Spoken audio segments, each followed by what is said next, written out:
Здравствуйте. Прямо сейчас эфир нашего телеканала продолжит брифинг главы Якутии. Айсан Николаев расскажет об эпидемиологической обстановке в регионе на 20 июня. Айсан Сергеевич, здравствуйте. О текущей эпидемиологической ситуации в нашей республике. Ситуация у нас достаточно напряженная. За последние сутки 84 новых случая коронавирусной инфекции зафиксированы по республике, из них 70 по городу Якутску. По 3 в Нерюнгри и в Мирном. Есть случаи по 2 в Намском, Татинском, ну и в ряде нескольких районах по единичные случаи.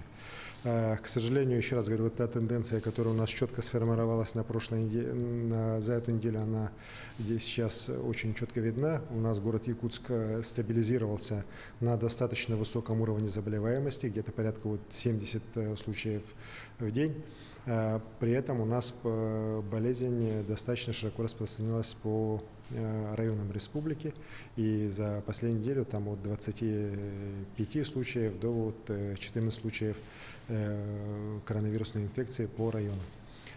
При этом мы видим, что, к сожалению, в ряде районов, там, где должны действовать ограничительные меры по полной самоизоляции, со стороны контролирующих органов, со стороны оперативных штабов ослабла работа по их соблюдению.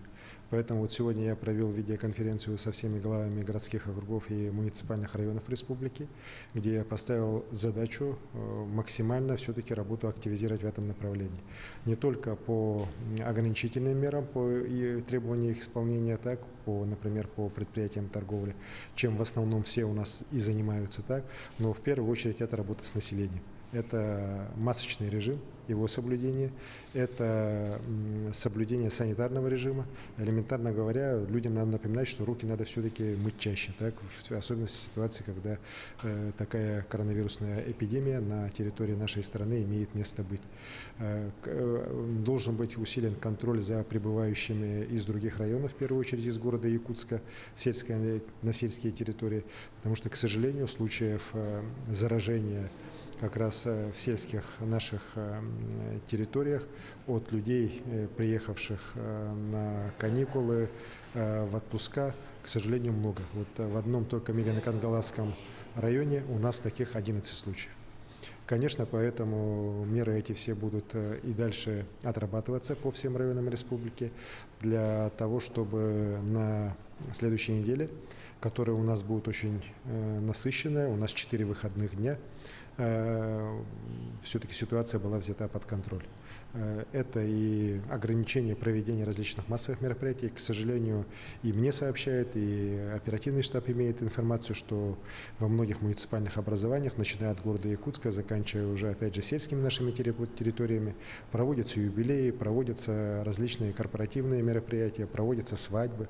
Вот. И в результате этого даже попадание одного заболевшего на такое мероприятие, к сожалению, приводит к тому, что по результатам до 20, 30, а то и 40 человек оказываются в конечном итоге зараженными коронавирусной инфекцией. Такие случаи у нас есть уже в нескольких районах республики и в городе Якутске. Поэтому людям тоже надо задуматься, так, стоит ли проводить такие мероприятия вот сейчас именно, когда такая тяжелая, на самом деле непростая ситуация именно по коронавирусной инфекции у нас в Якутии. Вот, и подвергать угрозе жизни и здоровья не только себя, но и своих родных и близких, других людей. В целом хочу сказать, что у нас хорошо работает система здравоохранения все эти месяцы. Пользуясь случаем, хотел бы поздравить медиков с наступающим Днем медика, который будет отмечаться завтра. У нас число выздоровевших людей порядка 67%. Это один из лучших показателей в нашей стране, что вот особо отметили руководители здравоохранения нашей страны на недавней видеоконференции с субъектами Российской Федерации. Уверен, что такая же работа будет и дальше продолжаться, но нам, гражданам республики, надо нашим медикам помочь. Вот. А наша помощь может заключаться только все-таки в строгом соблюдении всех ограничительных мер и санитарно-эпидемиологических мер. Вот. Также, пользуясь случаем, хотел бы поздравить всех с наступающим праздником Исеха, вот, и пожелать, чтобы светлая энергия этого праздника принесла всем нам мир, здоровье, благословение. Спасибо. Спасибо большое. Это был брифинг главы Якутии с информацией об эпидемиологической обстановке в регионе на 20 июня. Далее выпуск новостей.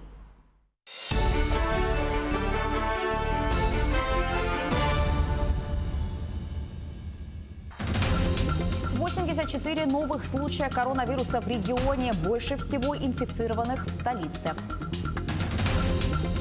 Якутия будет развивать промышленный туризм. Правительство уже делает первые шаги в этом направлении. Цех по приему и переработке дикоросов, мяса и рыбы открылся в селе Булганяхтах. Как налажена работа.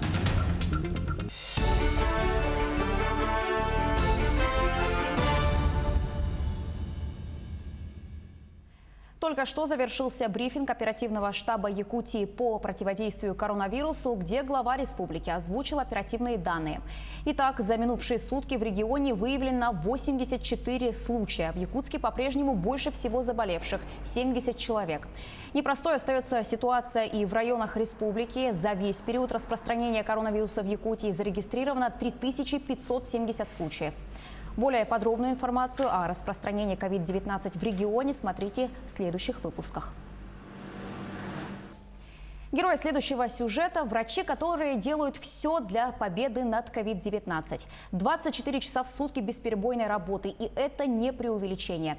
Медики, которые трудятся в красных зонах, подвергают себя опасности каждый день.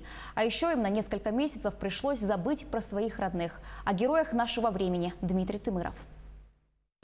Еще 2 вызова. А какие адреса? На Дзержинского и на Серебрянского. Каждодневные выезды, бесконечные потоки больных с COVID-19 и полное обмундирование. Теперь маски, перчатки и защитный костюм – это обязательные требования на работе. Мы там одеваемся, сначала нательное белье одеваем, защитные комбинезоны, респираторы, шапки, перчатки и сапоги. Медицинские работники, которые согласились работать в период пандемии с пациентами с COVID-19, не думали, что коварный вирус разлучит их с семьей, родными на долгие 3,5 месяца. Именно столько времени уже прошло с начала эпидемии. Алло. Алло, сыночка, привет. Привет, мам. Как у вас дела? Нормально. Дома все хорошо? Да, все чисто. Молодцы, я очень по вам соскучилась. Мы тоже скучаем. Скучаю по внукам.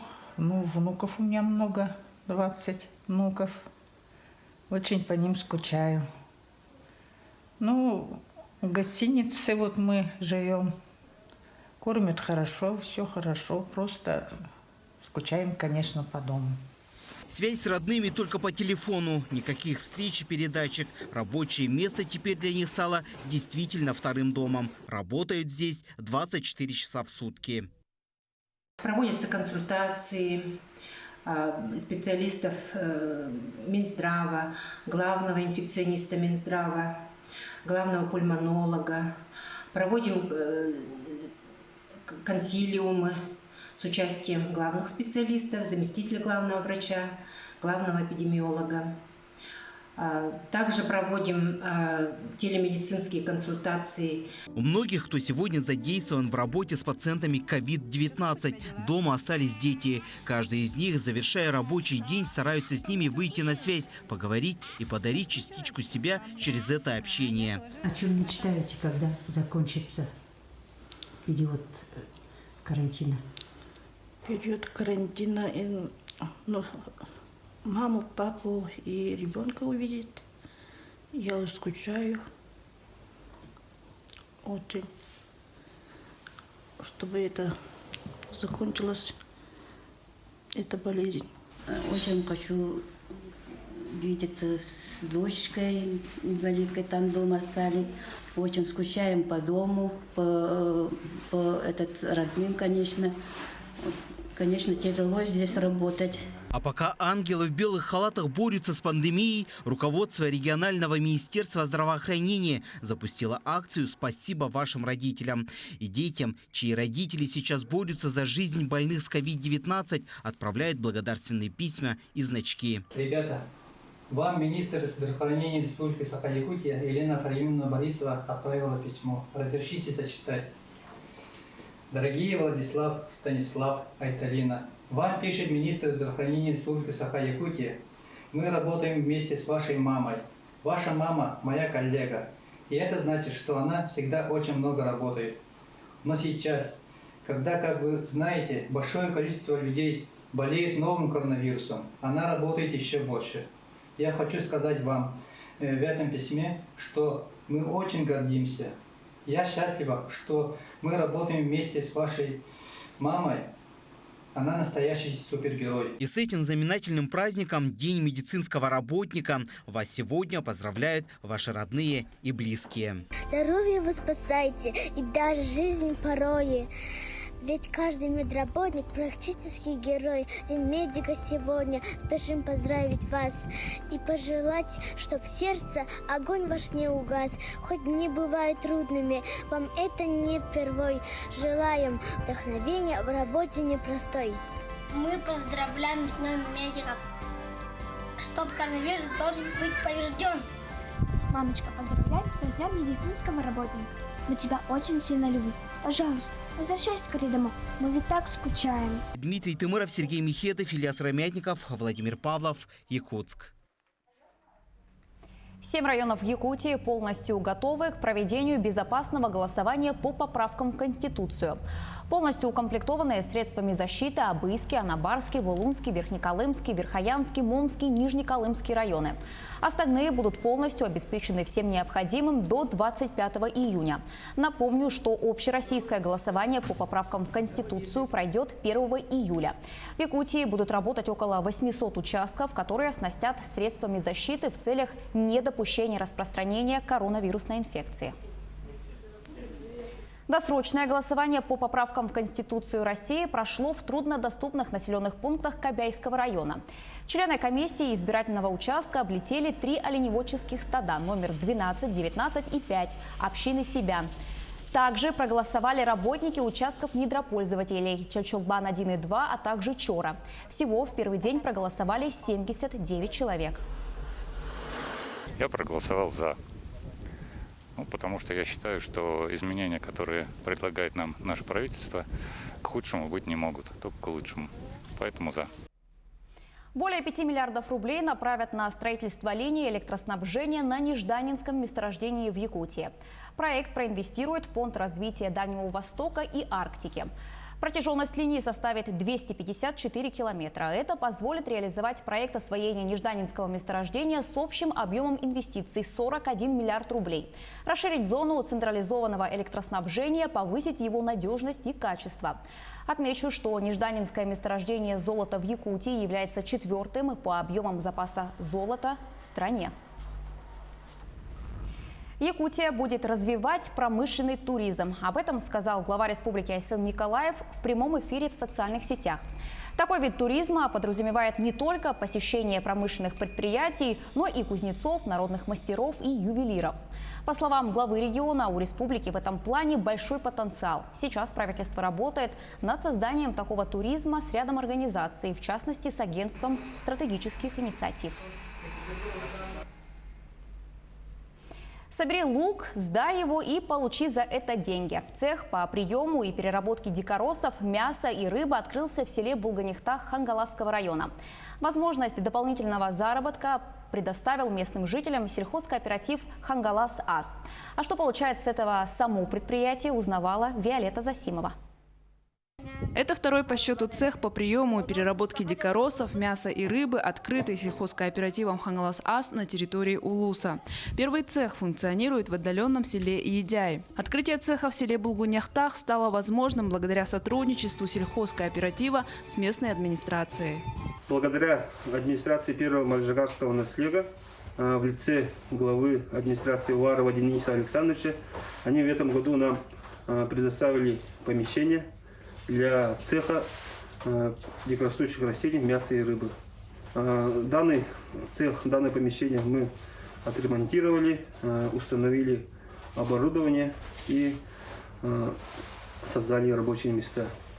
Принцип работы цеха следующий. Местные жители посезонно сдают зеленый лук, ягоды, мясо, рыбу. Все это перерабатывается работниками цеха, упаковывается и затем реализуется в виде готовой к употреблению продукции либо полуфабриката под брендом сельхозкооператива.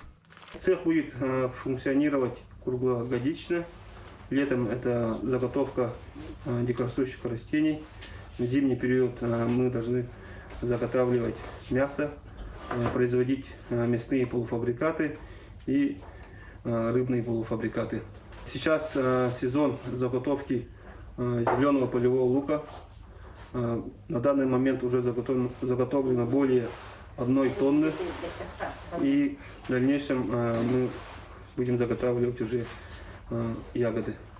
Сейчас в цеху трудятся 4 работника. Иногда, когда зеленого лука сдают очень много, на помощь привлекаются старшеклассники местной школы. У нас график работы с 9 до 6, обед 12 до 4. Выходные, пока если лука много, это сезонная работа, поэтому лук не ждет 2 дня, поэтому на выходные короткий день делаем. А так сейчас где-то тонна 200 сделали. Вот скоро тоже должны подойти сдать. Но у нас прием заканчивается, сезон кончается. А так начали с 8 числа принимать, ага. 1 килограмм лука сколько? 1 килограмм лука 150 рублей. Все довольны. После сезона зеленого лука планируется приемка укропа и огурцов, а там дальше уже и ягоды поспеют. От населения сельхозкооператив «Хангалас Ас» будет принимать землянику, малину, голубику, красную и черную смородину, бруснику. Работа по заготовке ягод продлится до осени. Виолетта Засимова, Хангаласский улус. Очередной выпуск передачи «Разговор с Илдарханом» на якутском языке смотрите сегодня в эфире НВК «Саха» в 20:30. Айсан Николаев ответит на актуальные вопросы сегодняшнего дня, разъяснит суть поправок в Конституцию России, поделится с перспективами развития региона после сложного периода пандемии, поздравит якутян с национальным праздником Исех. К этой минуте у меня пока вся информация, не переключайтесь.